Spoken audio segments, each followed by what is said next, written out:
what is the goal of close reading? And he says, when I read prose, my goal is to understand the communicator. And Nicholas, I understand you to be saying your goal is to understand what the writer means or what the writer's trying to say. Right. Do we approach poetry in the same way or in a different way? So what are we doing when we're close reading poetry? So I want to ask Erica, Max, and Emily in turn to respond to that very general question. What is the goal? I think what the question was. Who is it? This is Nicholas. Nicholas. All right. In any order, Erica, Max, Emily, what is the goal of close reading? I think that in the context of poetry, the way that I think about the goal of close reading is to really think about how language is working. And what I mean by that is like beyond the piece as a whole, really honing in on individual words as material objects and thinking about the way that they're functioning in the space of the page, in the space of the poem, etc. Yeah, thank you so much. Max, you want to take a shot at that? What's the goal of close reading?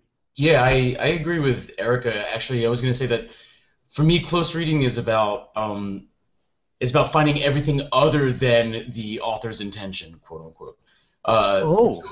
Really?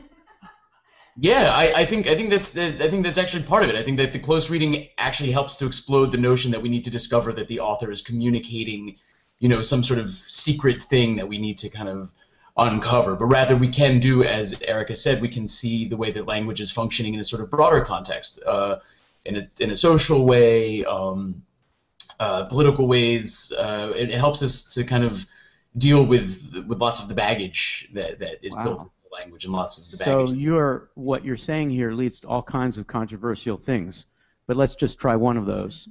So you're implying that what the author intended is one thing, but what the poem means could be another, and our job is to explore what might be called the signification unconscious, something that the creator of the words may not have known the thing could mean, and our job is to explore something like that.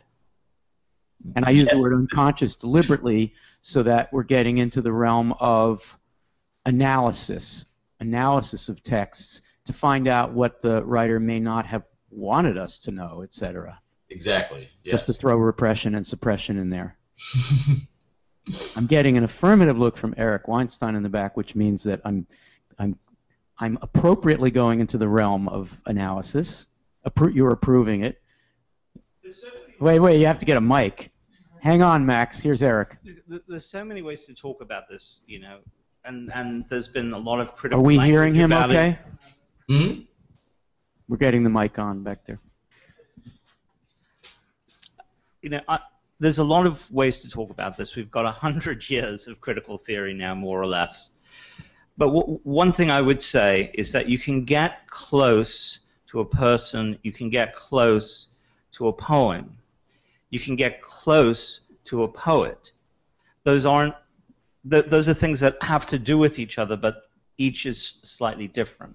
I can get close to a poem and its rich field of possible meanings without necessarily having to make the effort to figure out, what was the author's intention here.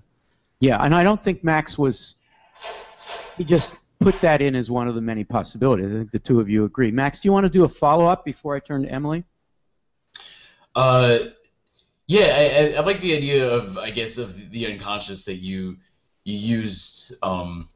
I mean, it's a good notion. I think it's a useful one. I would resist it a little bit personally, but yeah, I think it's an important thing. I think the great thing that close reading helps us to do, especially in this first week, and when people are first coming around to the idea of what close reading is and what it can do, is to get away from this notion of intention. I think on the author's part, that it's not a guessing game. It's not detective work. That there's actually more meaning that we can draw out together collaboratively and bringing in sorts of other texts, other contexts, other ideas, and getting away from the idea that something is being communicated biographically or something to us. Great. Thank